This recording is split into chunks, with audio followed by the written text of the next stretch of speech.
Don news में मुजाहिद बेलवी आपको खुशामदीद कहता है। और जैसे जैसे 27 अक्टूबर बल्कि 31 अक्टूबर करीब आ रही है, अभी तक हुकूमत की जानिब तो उसकी जानिब से तो यही इबहाम प्रमोट किया जा रहा है कि मौलाना के लॉन्ग मार्च का कामयाब नहीं हो सकेगा हम, और किसी न किसी तरह उन्हें राज़ी कर लेंगे।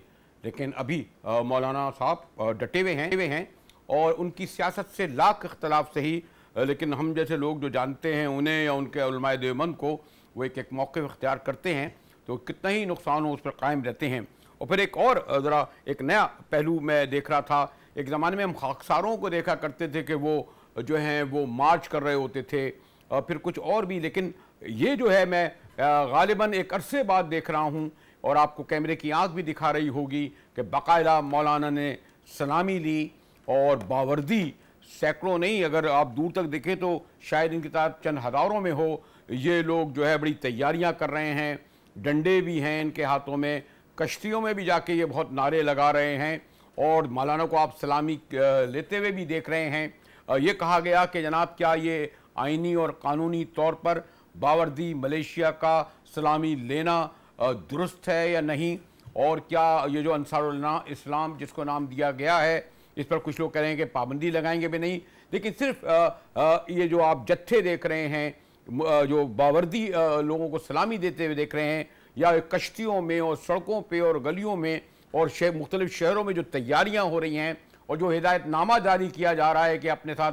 छतरी लेके आइए, मोबाइल फ़ोन लेके आइए, और जनाब अपने साथ मेवाजात लेके आइए, और महीने भर का क़याम रहिए। इससे ये लगता है कि मौलाना फजलुर रहमान का ये मार्च इसको ख़ास तौर पर तहरीक इंसाफ इसलिए ज़रा कम होकर न देखे कि वो ख़ुद भी 126 दिन अगर धरना कर सकते हैं, तो मौलाना को चाहे इंतखाबी मैदान में आपने शिकस्त दे दी हो, लेकिन आज सड़कों पर जिस तरह वो आ गए हैं, स्ट्रीट पर जिस तरह वो चैलेंज दे रहे हैं, और अब दीगर सियासी पार्टियां मजबूर हो गई हैं, यानी पीपल्स पार्टी और नून लीग भी, तो उसके बाद ऐसा लगता है कि इस्लामाबाद में उसकी धमक सुनाई दे रही है। इसीलिए जो डीजल का ताना या फप्ती कसा करती थी तहरीक इंसाफ की क़यादत, अब उनसे मज़ाकरात की, मैं लफ्ज़ भीख तो इस्तेमाल नहीं करूँगा, दरख्वास्तें कर रही है, जिसे वो रद्द कर चुके हैं। मेरे साथ जान अचकज़ई साहब हैं, तवील अरसे तक सहाफ़त से ताल्लुक़, और फिर मौलाना फजल रहमान से भी बड़ा करीबी ताल्लुक़ रहा, बल्कि उनके तर्जुमान हुआ करते थे उस ज़माने में। हम इनसे यानी मौलाना की जो तर्जुमानी ये जिस तरह ये करते थे, बहुत सारे शायद जमीयत के कायदीन उस तरह ना करते हों, और अभी भी मुझे तो लगता है कि इस मौके पर मौलाना शायद इन्हें मिस ही कर रहे हों। इसी तरह महमूद जान बाबर हमारे साथ एक तवील अरसे से सहाफ़त की दश्त नवर्दी में रहे हैं, खैबर पख्तूनख्वा की सियासत पर पूरा इनका पस मंज़र से इसको जानते हैं, किस तरह देखें। तो मैंने सोचा भाई अगर मैं एक PTI को बुला लूँगा, जमीयत को बुला लूँगा, एक दूसरे से दस्तों गरेबा होना रह जाएगा, तो क्यों ना इन दोनों सीनियर सीजनड जर्नलिस्टों तजिया निगारों से मालूम किया जाए कि मौलाना का मार्च किस हद तक कामयाब होगा, कितना मौसर होगा, और वो जो ताकत के सरचश्मे होते हैं क्या वो भी इसके पीछे हैं। इस पर गुफ्तगू करेंगे तफसील से जान अचकज़ई और महमूद जान से एक ब्रेक के बाद। हाँ, कोशिश करेंगे कि कोई PTI के नुमाइंदे भी हमें मिल जाएं। हमारे साथ रहिएगा।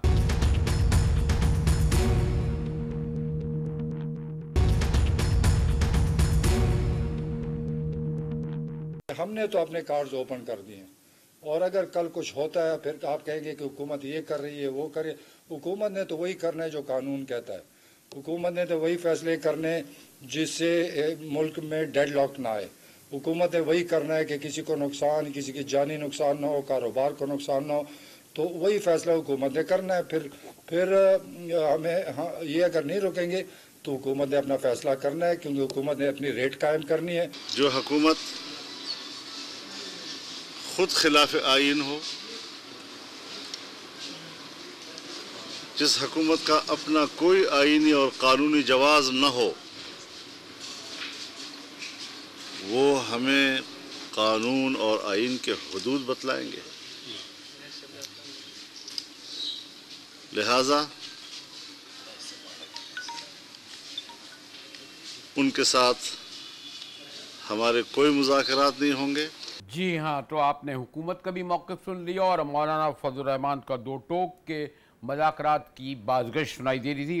और ब्रेक से पहले जैसे मैं आपसे कह रहा था कि हमने जान चौधरी साहब बुनियादी तौर पर जर्नलिस्ट हैं, एक अरसे तक तर्जुमानी हमारे मौलाना फजल रहमान साहब की करते रहे। इसी तरह महमूद जान भी बड़े सीनियर सीजन जर्नलिस्ट हैं, खैबर पख्तूनख्वा की सियासत पर गहरी नज़र रखते हैं।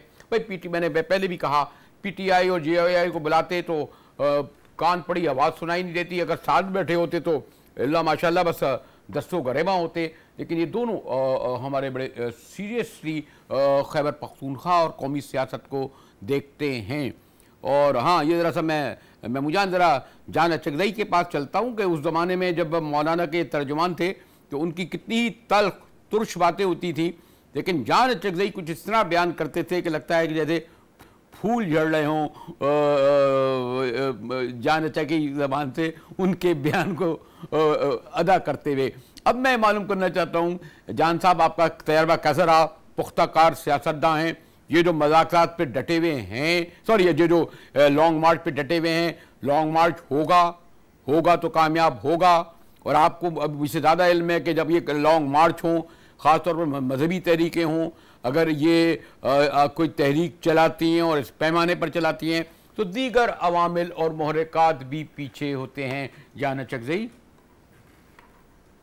जी। बरेलवी साहब, शुक्रिया आपका। मौलाना साहब को जितना आप जानते हैं शायद मैं इतना नहीं जानता। आपकी पूरी हिस्ट्री जर्नलिज्म में और उनकी सियासत आपने करीबी से देखी है, शायद किताबें और आर्टिकल्स आपके छपते रहे हैं, तो ये आप मॉडेस्ट हैं कि आप कह रहे हैं कि मैं शायद उनको जानता हूं। देखिए, मौलाना साहब पाकिस्तान की अपोजिशन सियासत के माजी में जो उनका एक्सपीरियंस है, वो एक बहुत बड़े खिलाड़ी हैं। वो जब रिस्क लेते हैं, जिस तरह आपने इशारा भी किया, तो वो पीछे नहीं हटते।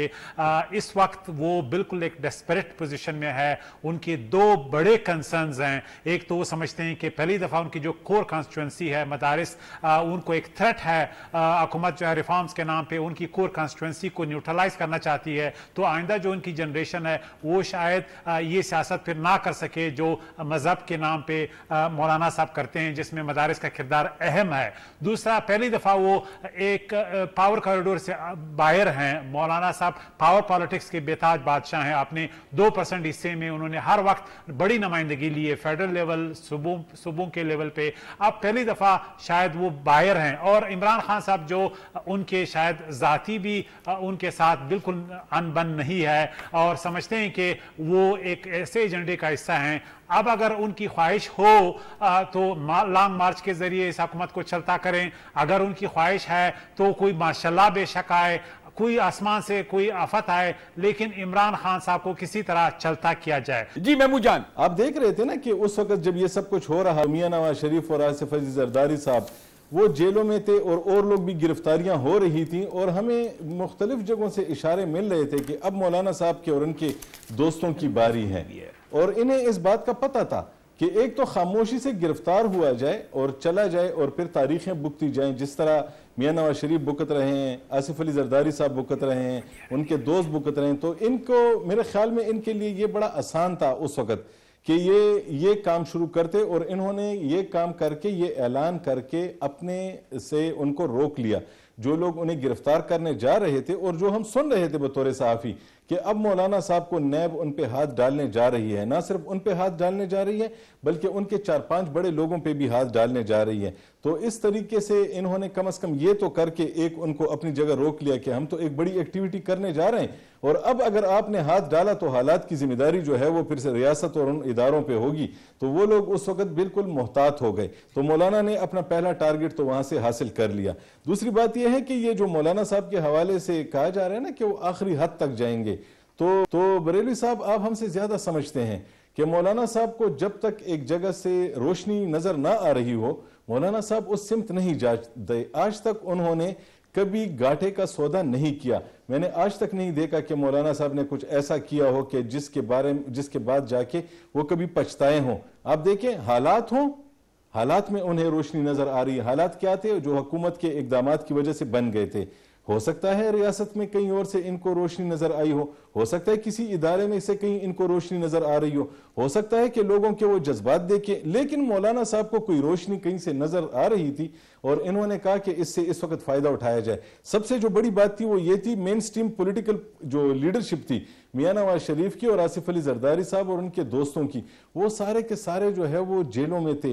बिल्कुल एक आजाद, एक खाली माहौल था। और अगर इस वक्त, जबकि आप देखें धरने का ऐलान कब हुआ, उस वक्त हुआ जब इमरान खान साहब ट्रंप के पास से आ रहे थे और एयरपोर्ट पे उतर के उन्होंने ऐलान किया था कि महमूद जान, यहां तक आपकी बात दुरुस्त है, लेकिन और आपने बड़े अच्छे बैलेंस तरीके से बात रखी है उस पस मंजर को, लेकिन मुझे क्विक तरह ब्रेक की तरफ भी जाना पड़ा। लेकिन जाने चाहिए एक लाइन में आप बताएं, आप जैसे आप और दोनों हजरात माजी की तमाम तहरीकों को देखते रहे हैं और ये सवाल हमेशा आता है कि जो ऐसी तहरीकें चलती हैं, खाली वो निज़ाम मुस्तफ़ा की तहरीक से लेकर धरने से लेकर ये तमाम तहरीकें जो हैं उनके पीछे कुछ अवामिल भी होते हैं। लेकिन क्यों ना ज़रा तहरीक इंसाफ के तर्जुमान शौकत यूसुफ़ज़ई से पूछ लिया जाए। शौकत जान, अभी जान अचकज़ई और महमूद जान बाबर आप दोनों को जानते होंगे, इनकी बड़ी गहरी नज़र है खैबर पख्तूनख्वा की सियासत पर। तो ये तो है ना कि आप लोग जो और आपकी हुकूमत जो है, और आपके सिर्फ महज डीजल कहकर ये समझते थे कि उन्हें अंडर एस्टिमेट कर देंगे उनकी तहरीक को, अब आप उनके लिए मुज़ाकरात के लिए बाकायदा दरख्वास्तें कर रहे हैं जो वो रद्द कर चुके हैं। शौकत यूसुफ़ज़ई, बिस्मिल्लाहिर्रहमानिर्रहीम। देखिए, मेरे ख्याल से आपको ये अंदाजा होगा कि एक हारा हुआ एमपीए जो होता है ना, वो भी 2,500-3 हजार बंदे इकट्ठे कर सकता है। ये स्ट्रेंथ नहीं होती है। आप अगर इसी तरह के स्ट्रेंथ शो करना पड़ता है ना, और इससे आप हुकूमतें बदलते हैं और आप कहेंगे जी मुझे हुकूमत चाहिए, तो इस तरह नहीं हो सकता है। ये तो बड़ा आसान सी बात होती है इस तरह की। जो असल चीज है वो है, क्या ये पार्लिमानी सियासत को मानते हैं? मेरे ख्याल से तो मौलाना नहीं मानते हैं, क्योंकि जो तरीका वो इख्तियार कर रहे हैं, ठीक है आपने एहतजाज करना है, पॉलिटिकल एहतजाज आप करें, लेकिन आप जिस तरीके से आपने ये जो जत्थे बनाए, जो दस्ते बनाए, फिर उससे सलामी ली जैसे कि कोई प्राइम मिनिस्टर बनने जा रहे हैं, तो वो जो चीजें थी ना, उससे हमारे मुल्क की बदनामी हुई है। और ये ऐसे मौके पे ये बदनामी इन्होंने की जब कश्मीर का इशू पीक पर है, और हम उनको बता रहे हैं कि जी आरएसएस क्या कर रहा है इंडिया के अंदर, मोदी क्या कर रहा है, उनकी तंजीमें क्या कर रही हैं, और वो हम इसी तरह के जत्थे हम दिखाते हैं। और यहाँ पे इन्होंने इस मौके पे जो है डंडा बरदार जत्थे दिखाए हैं, पूरी दुनिया में जो है पाकिस्तान के जो नाम बदनाम करने की कोशिश की इन्होंने। तो मेरे ख्याल से ये जो चीजें हैं ये अनएक्सेप्टेबल है।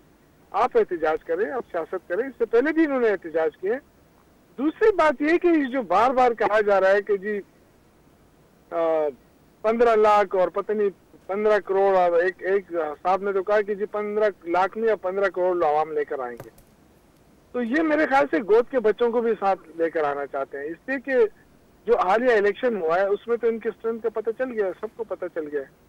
फिर दूसरा मॉरल ग्राउंड नहीं है इनके पास। ये क्या चाहते हैं? ये 2-3 बातें करते रहते थे। पहले इन्होंने नामूसी रिसालत की बात की, तो उस पर लोगों ने कहा कि भाई नामूसी रिसालत में क्या मसला हुआ, यहाँ तो अल्लाह के फजल से जो वज़ीर आज़म वो या कनाबुदो या कनस्ताइन से शुरू करते हैं।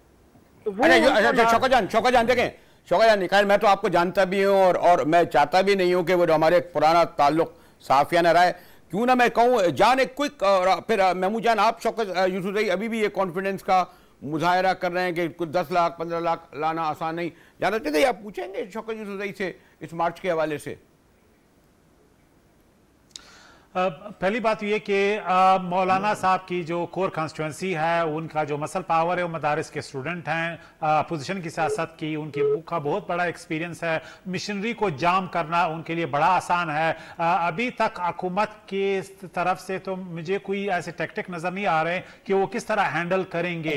टीएलपी की मिसाल अगर यूसुफ़ज़ई साहब हमें बता सकते हैं, वो इस सूरत हाल में बहुत मुश्किल होगा कि मौलाना साहब के लोगों पर उसका तदबीक किया जाए। टीएलपी एक छोटा ऑर्गेनाइजेशन था, तो अभी मेरे ख्याल में अगर यूसुफ़ज़ई साहब बता सकें कि क्या इंतजामी तौर पे वो किस तरह टैकल करेंगे मौलाना साहब की जो मसल पावर है। शौकत जान आपने सुना? देखिए मैं अर्ज कर रहा हूँ, देखिए हम जमहूरी लोग हैं, यहाँ पे डॉक्टरों की हड़ताल जो है आज देखें कितने दिनों से जारी है, वो भी 40 बंदे आके रोड ब्लॉक करते हैं, हम उनको भी कुछ नहीं कहते हैं। ये जो हमें बार बार कहा जा रहा है कि जब इंतजामी तौर पे कैसे टैकल करेंगे, तो मैं तो सियासी बंदा हूँ ना। इंतजामी क्वेश्चन इंतजामी कैसे किया जाना चाहिए। हम तो सियासी लोग हैं, हमने कहा कि अगर आपने सियासी तौर पे आपका कोई एजेंडा सामने आना चाहिए। आपका एजेंडा क्या है? आप कहते हैं कि महंगाई बेरोजगारी है, तो महंगाई बेरोजगारी आपके एहतजाज से खत्म होगी या आपके एहतजाज से बढ़ जाएगी। आप आवाम को फायदा देना चाहते हैं, नुकसान। अब ये हमारा कसूर तो नहीं है ना कि आप पार्लियामेंट से बाहर हैं, आपको लोगों ने मुस्तरद किया है।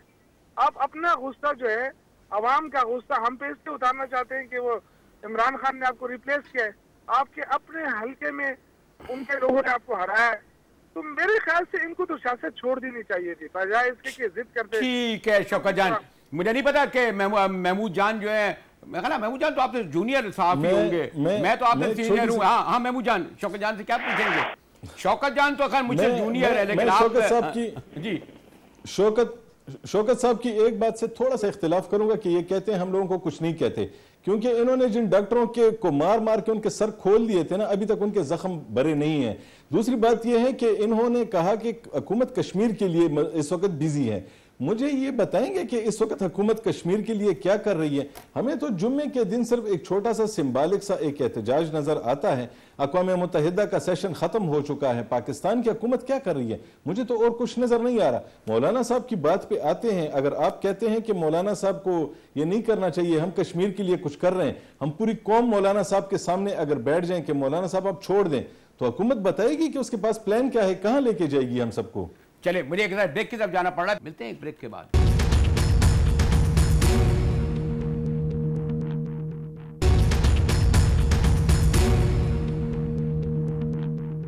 डॉन न्यूज़ में एक बार फिर मुजाहिद वली आपको खुशामदीद कहता है और मामला खैबर पख्तूनख्वा है।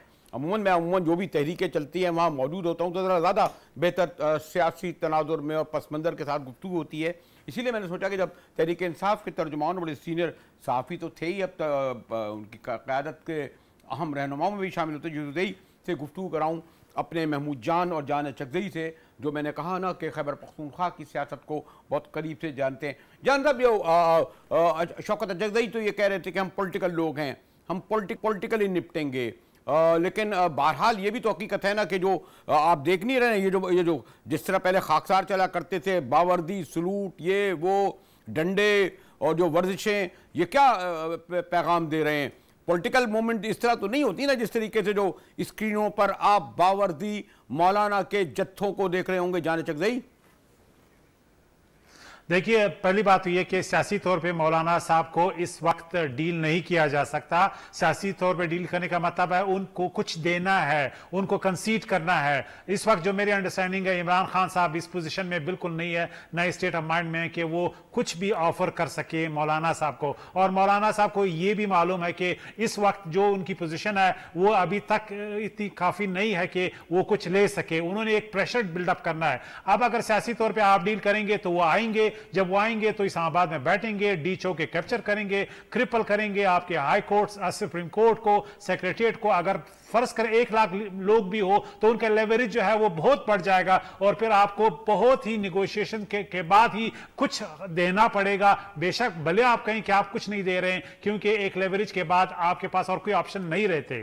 फिर दूसरी बात यह कि अभी जो हम बहस कर रहे थे, मौलाना साहब साइको ऑप नफ्सियाती जंग के माहिर हैं। उन्होंने एक नफ्सियाती तौर पर लोगों को एक बावर कराया कि एस्टेब्लिशमेंट के कुछ हलकों का उनको सपोर्ट है। अब इसके कोई सबूत नहीं है। पीपीपी और PMLN को भी ये इन्होंने यकीन और इशारा दिया है, और हमारे बहुत से दोस्त जर्नलिस्ट ऑब्जर्वर्स कह रहे हैं कि ये है। हालांकि फैक्ट ये है कि अगर तारीख में कोई भी GHQ PM हाउस को सबमिसिव है तो वो आज की GHQ है। मैं समझता हूं कि जो रिलेशंस इस वक्त सिविल मिलिट्री ताल्लुकात के हैं उसमें मौलाना साहब की सियासत की कोई गुंजाइश नहीं है। और दूसरी बात यह कि कोई ऐसा सियासतदान जो माजी में ये एक्सपीरियंस उन्होंने किया हो, इस वक्त सिर्फ साइको आप के तौर पे वो एक मैसेज दे रहे हैं, लेकिन फैक्ट ये है कि इस पे सियासी लोगों को तो वर्गलाया जा सकता है, लेकिन जो कीन ऑब्जर्वर है, जो समझते हैं वर्किंग्स को, उनको जो है नहीं वर्गलाया जा सकता, उनको कन्विंस नहीं किया जा सकता। आपकी बात आ गई। चले शौकत जान, सॉरी महमूद जान, आप भी बात कर दें ताकि शौकत जान से फिर मैं आप दोनों के जो ऑब्जर्वेशन है, ये सवाल है, उसको आगे बढ़ा सकूं। जी महमूद जान, जो आप कितना तक इत्तबा करते हैं जान चकजई के पॉइंट ऑफ व्यू से, महमूद जान? मैं जान चकजई साहब के पॉइंट ऑफ व्यू से इसलिए थोड़ा सा इख्तिलाफ करूंगा कि मुझे ये पता है कि जान चकजई साहब का खुद उन इदारों में से किसी के साथ कोई ताल्लुक नहीं है, ये बराह रास्त उसका हिस्सा नहीं है। जिनके बारे में ये बात कर रहे हैं कि इस वक्त ऐसा कोई नहीं है, हम भी मानते हैं कोई नहीं होगा, हमारे पास भी कोई जरिया नहीं है, लेकिन वहां से बाहर बैठ के अगर कोई ये सफाई देता है तो मेरे ख्याल में ये इस पे एक सहाफ़ी के तौर पे मैं इस पे कम यकीन रखता हूं। दूसरी बात यह है कि मौलाना साहब के हवाले से ये कहा जा रहा है कि वो हुकूमत चाहते हैं। मैं एक दो बातें बताऊं, उनके साथ मेरी परसों बात हुई थी, उसमें उनसे मैंने पूछा कि आपके बारे में ये कहा जा रहा है आप हुकूमत चाह रहे हैं। उन्होंने कहा हमें नए इंतखाबात चाहिए क्योंकि हमें इस गुज़िश्ता इंतखाबात में हमें बाहर रखा गया और हमें बाहर जिस तरीके से रखा गया तो हम उस तरीके से अब दोबारा उन इंतखाबात में नहीं जाना चाहते।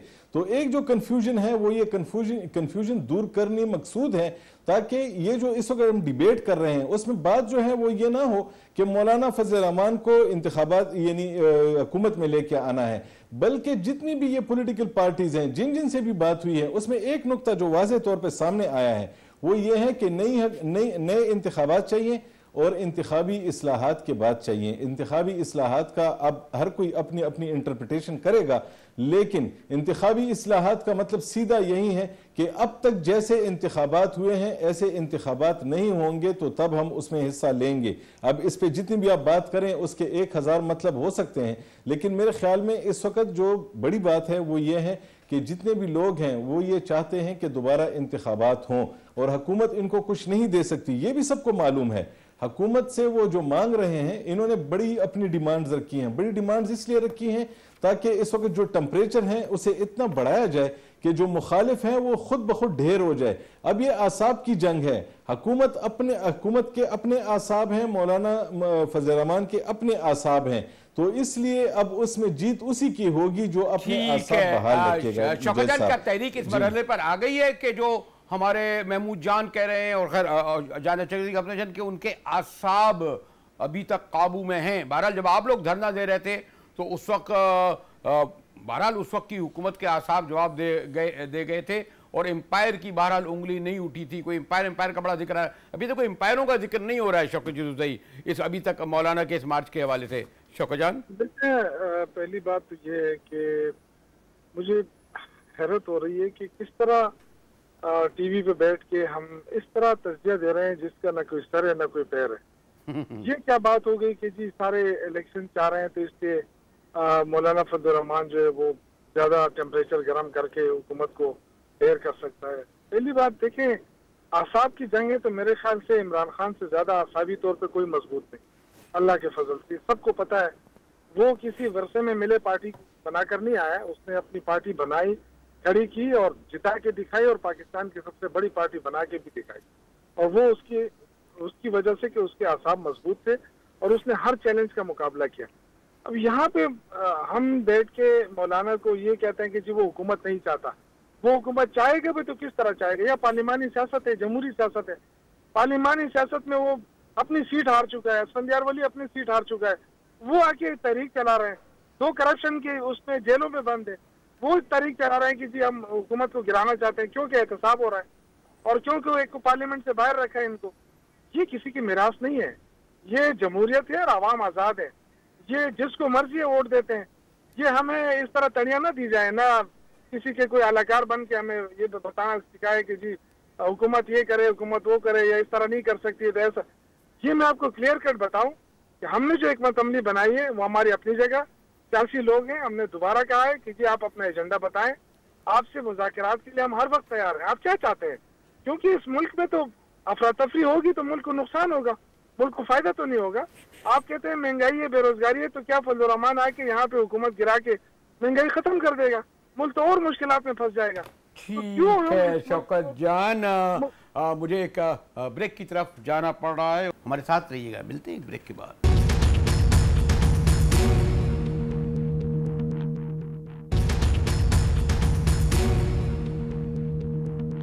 डॉन न्यूज़ में एक बार फिर मुजाहिद वली आपको खुशामदीद कहता है और अपने दोनों मौजूद मेहमानों से, जिसमें मैंने कहा कि बड़ी गहरी नज़र है और मौलाना के मार्ट के हवाले से जो ये कुछ कहेंगे तो उसको ये समझे बड़ी एक वाज़े पैगाम होगा। वो लोग ये जानने के ख्वाहिशमंद हैं कि क्या होगा मौलाना मार्च के नतीजे में। और ये भी अपने जान चकदई और महमूद जान से कह दूँ कि मेरे ख्याल मेरे पास इतना ही वक्त है कि मैं 2-2 मिनट में आपसे ये पूछ लूँ कि अब कोई मुज़ाकरात नहीं होंगे। महमूद जान आप ये कहें, और मौलाना हर सूरत में मार्च करते हुए इस्लामाबाद पहुँचेंगे और इस्लामाबाद में भी वो 24 घंटे 48 घंटे बल्कि 15 दिन तक रह सकते हैं। 15 लाख नहीं तो 5 लाख बल्कि 25,000 लोग ज़रूर होंगे। जी महमूद जान, फिर मैं चकदई साहब आपकी तरफ आऊँ। जी मुजाहिद साहब, मेरा नहीं ख्याल कि अब किसी मुज़ाकरात के नतीजे में मौलाना साहब वापस जाएंगे। और ये जो कहा जा रहा है कि हुकूमत को ख़त्म नहीं किया जा सकता, मैं इसे मानता हूँ। 90% तक इस बात के इम्कानात हैं कि मौलाना साहब की जो ये पहला मुतालबा है इसे ना माना जाए, लेकिन एक 10% ऐसे इम्कानात भी हैं कि अगर हालात मज़ीद गंभीर होते हैं और कोई ऐसी सूरत हाल बनती है, ज़रूरी नहीं है कि हुकूमत शिकस्त के तौर पे हुकूमत को यानी इमरान खान साहब की वज़ारत उज़्मा ख़त्म करे। हो सकता है वो प्लानिंग के नतीजे में ख़त्म कर ले और उस प्लानिंग के नतीजे में वो एक नया सेटअप लाने की कोशिश करे। जैसा कि आपके एक दोस्त हैं एतजाज़ एहसन साहब, उनके हवाले से ख़बरें गर्म हैं कि वो तहरीके इंसाफ में आ रहे हैं। अगर वो तहरीके इंसाफ में आ रहे हैं एक ऐसे मौके पर, तो इसका क्या मतलब है? क्या इसका ये मतलब नहीं है कि हुकूमत जो है वो असम्बलियों वाली ख़त्म करके कोई और किस्म की हुकूमत बनाई जा रही हो? ऐसा कुछ सोचा जा रहा हो, कुछ लोगों से बातचीत चल रही हो? तो इसका ये मतलब नहीं होगा कि अगर हुकूमत ख़त्म होती है तो मौलाना साहब की वो बात मान ली गई। हो सकता है ये प्लानिंग के नतीजे में हो, लेकिन ऐसा कुछ हो भी सकता है। 10 से 20% इस बात के चांसेस हैं कि जो हुकूमत इस वक्त है वो शायद ना हो, लेकिन ज़्यादा चांसेस यही है कि हो सकता है कि इनकी बात ना मानी जाए। और मौलाना साहब के वापस आने की जहाँ तक बात है, अब मौलाना साहब अकेले नहीं, उनके साथ बहुत सारे लोग हैं। अब उन्होंने पूरा खानदान इकट्ठा किया है सियासतदानों का, अकेले वापस वो नहीं मुड़ सकते। ठीक है महमूद जान, तो जाना चाहता है मैं और महमूद जान तो चलो बाहर के आदमी हैं, आप तो एक अरसे तक अंदर के आदमी रहे हैं, यानी मौलाना के मिजाज को, उनके बल्कि लिबास को, उनके रहन सहन को, उनको उठक बैठक को, उनके राब्तों को, बैरूनी और मुल्की सबको जानते हैं अच्छी तरीके से। तो ये जो मैंने महमूद जान से सवाल किया, हम लोगों तो ज़रा सहाफ़ती तबसरा है ना, आप बताइए ज़रा हकीकत क्या है। जाने चाहिए हर सूरत में मौलाना पहुँचेंगे इस्लामाबाद, कोई मुज़ाकरात कबूल नहीं करेंगे? जाने चाहिए पहली बात ये कि हुकूमत गिराने का या इस्तीफे की बात, ये मैक्सिमलिस्ट पोजीशन है। वो बिल्कुल जितना भी जोर लगाएंगे इस हुकूमत को गिरा नहीं सकते, ये मिसाल कायम ही नहीं हो सकती। दूसरी बात ये कि वो बिल्कुल आएंगे, वो लेवरेज को बढ़ाएंगे, जो उनका बॉटम लाइन है उस पर हुकूमत को मजबूर करेंगे कि उन्हें कंसीड करें, जिसका मतलब ये कि मदारिस रिफॉर्म के हवाले से और पावर शेयरिंग में उनके लिए कोई भी शेयर आप कंसीव कर सकते हैं। इन दो हवालों से बिलाखिर हुकूमत को जो है मुज़ाकरात के मेज पे आना होगा। रही है बाकी दूसरी पार्टियां, उनका इखलाकी हद तक तो सपोर्ट ठीक है, लेकिन मसल पावर पे वो यहाँ आएंगे। हो सकता है 27 से पहले भी वो उनके लोग यहाँ पहुंच जाएं। तो जितना भी हुकूमत कोशिश करे कि लॉक यानी रास्तों को बंद करें, लेकिन उनकी स्ट्रेटजी यही है कि किसी तौर पर अगर अनइंटरप्टेड आ जाएं तो उनका जो रवैया है वो इस काबिल होगा कि वो हुकूमत को यहाँ पे एटलीस्ट इस्लामाबाद के हद तक बिल्कुल जाम कर सकते हैं। तो उस सूरत में जाने चकदई और महमूद जान का तबसरा, जाने चकदई और महमूद जान का आपने तबसरा सुना। और जैसे मैंने इब्तिदा में कहा कि मेरे दोनों मौजूद मेहमान बड़ी गहरी नज़र रखते हैं खैबर पख्तूनख्वा के हवाले से, फिर ख़ास तौर पर जमीयत उलमाए इस्लाम की सियासत से, और उससे ज़्यादा मौलाना के सियासी मिजाज से। मौलाना को जिस तरह खान साहब ने हुकूमत के आने के बाद ज़रा डीजल कहकर उनका मजाका उड़ाया है, उन पर फप्ती कसी है। मौलाना ज़िद्दी आदमी हैं और अब वो समझते हैं कि उम्र के और सियासत के इस पहर में उन्हें इमरान खान से उनके जो कहे पर आ गया है वक्त कि उनसे सियासी इंतकाम लें, और उसके लिए उनका लॉन्ग मार्च हर सूरत में होगा, मेरे मेहमानों का कहना है। नतीजा क्या होगा इसके लिए इंतज़ार कीजिए। डॉन न्यूज़ से मुजाहिद वली को इजाज़त दीजिए।